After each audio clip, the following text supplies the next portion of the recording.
네, 다음 주제로 넘어가 보도록 하겠습니다. 우리나라의 공무원 숫자가 100만 명 정도 된다고 추산이 되고 있는데요. 그분들께서 아주 관심 갖는 사안이 될 것 같습니다.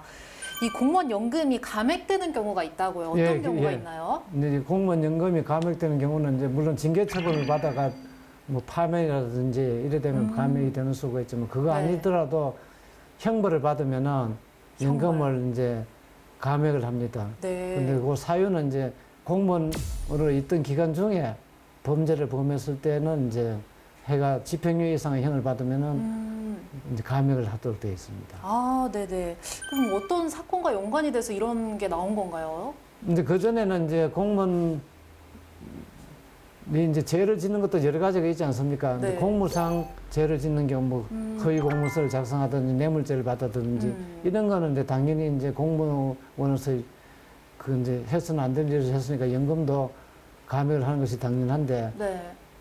그런 건 아니고 그냥 뭐 교통사고를 했다든지 뭐 어디 외부에 가서 폭행을 했다든지 이런 거는 공무원하고는 상관없이 또 관련성이 죄를 없죠. 지는 경우도 있는데 두 개를 다 섞어서 지금 이제 같이 취급을 하고 있습니다. 그게 좀 부당하지 않느냐 해서 이제 헌법 소원도 나오고 했는데 공무원 연금은 이제 공무원이 낸 돈하고 국가에서 낸 돈을 합쳐서 이제 주는 것이거든요. 네. 자기가 낸 돈 받아가는 거는 깎으면 안 된다. 근데 국가가 주는 거는 공무원으로서 이제 법을 지키고 공익을 위해서 봉사하라고 주는 돈인데 범법을 해가지고 이제 처벌받을 정도 되면은 깎아야 되는 것이 맞다. 그래서 이제 공무원으로 있는 동안에 한 범죄이면은 공무와 관계가 있든 없든 이제 집행유예 이상의 형을 받으면은 이제 감액을 하도록 되어 있습니다. 네네. 근데 물론 과실범이라든지 이제 아주 특수한 경우는 네. 이제 제외되는 예외가 있습니다만 기본적으로 예. 그러면 지금은 이제 그 공무원 중에 공무원 생활 중에 한 뭐 형벌이라든지 그거나 아니면 공무원 생활 밖에서 저지른 범죄라든지 상관없이 아니 이제 공무원 연금이- 끝나고 나서 한 거는 상관이 없는데 공무원이 끝나고 중에 나서. 한 거는 공무원이 있던 중에 죄를 지면은 이제 감액이 되는 거죠. 네. 근데 보통은 이제 공무원이 있던 중에 하면 그 기간 동안에 이제 기소가 되든지 해서 이제 해결이 되는데 이 사건의 경우 아주 이제 퇴직을 하고 난 다음에 문제가 됐어요. 퇴직을 하고 난 다음에. 예, 그래 연금을 받고 있는데 이제 네. 문제가 됐는데 문제가 되다 보니까 공무원을 하던 중에 일어난 사건 폭행죄인데 있고 네. 끝나고 나서 한 것도 있고 하니까 다 같이 기소가 됐어요. 네.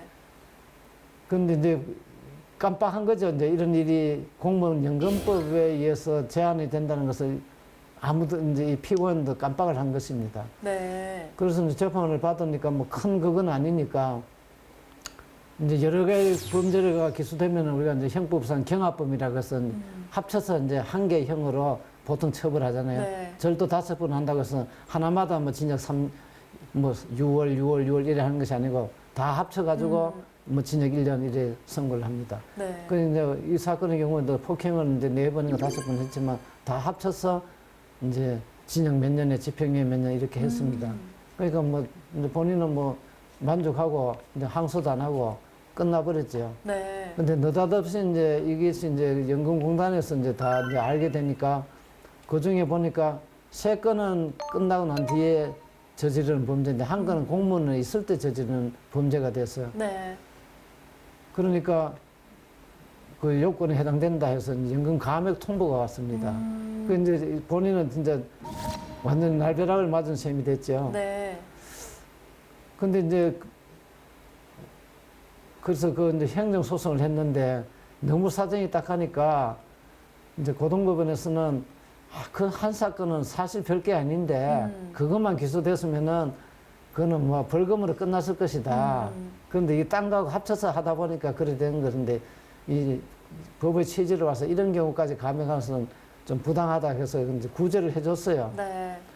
해줬는데 이제 대법원에서는 아니 뭐 그 개인 사정은 그런 건 알겠는데 네. 어쩔 수. 형사 처벌을 하면서는 경합범이라 하더라도 4개를 하면 그중에 1개는 벌금형을 선택할 수도 있어요. 네. 그럼 그거는 벌금형을 선택을 해가 벌금을 하고 남은 3개는 이제 또 징역형을 해가 징역하고 그런 것도 가능은 한데 이 사건의 경우는 판사도 이제 그런 생각을 물론 안 했겠지만 4개 다 그냥 일반적인 이제 관리에 따라서 다 같이 징역을 선택해가 했으니까 최소한대로 그 죄도 진작 1원은 선고받았다. 네. 최하가 1월이니까.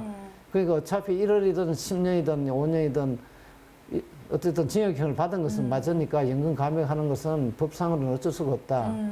이제 이렇게 해서 이제 결국은 구제를 못 받게 됐습니다. 네. 근데 그거는 이제 평생 받을 연금의 절반이 깎였으니까 그건 사실 너무 이제 큰 처벌을 받은 거죠. 그래서 이제 안타까운 것은 이제 그런 문제가 생겼을 때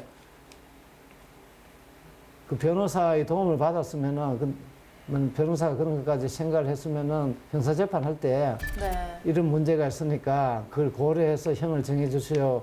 이래 했으면 아마 이제 첫 번째 범죄는 벌금형을 부과하고 남은 것만 이제 부과했으면은 이런 문제가 안 생겼을 건데 네네. 아무도 이제 그런 생각을 안 하고 나중에 이제 이런 문제가 생겨서 하니까 그때는 이미 이제 다 지나가 버려서 네. 구제를 못 받게 된 이제 그런 케이스입니다. 어쨌든 경합범이고 어쨌든 징역형이 나왔기 그렇지. 때문에 예. 그러니까 이제 어떻게 보면 감액이 너무 될 수밖에 이제 없다. 고지식한 해석이긴 하지만 근데 법상으로는 그렇게 되는 수밖에 없죠. 근데 그 구제의 길이 이제 형사재판할 때 구제의 길을 뚫어야 되는데 네. 그때는 모르고 안 뚫었다가 행정재판에서 뚫으려니까 이제 결국은 안 된 거죠. 네. 이제 행정법원에서 항소심에서는 고등법원 행정부에서는 이제 뚫어줬는데 그건 법에 어긋나는 해석으로 해서 뚫어줬다 해서 대부분에서 또 브레이크가 걸려가지고 정말 그런 참 일이. 안타까운 네. 사연입니다. 예. 아 정말 그 50% 정도 이제 감액이 된 건가 그렇죠. 보네요. 그러니까 이 사람은 네. 1년에 한 몇 천만 원씩 손해 보니까 네.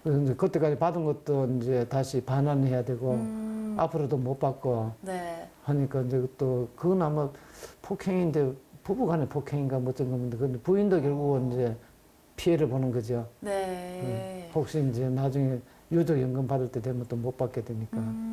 그래서 이제 아주 그 참 안타까운 사연이다는 생각이 들었습니다. 네네.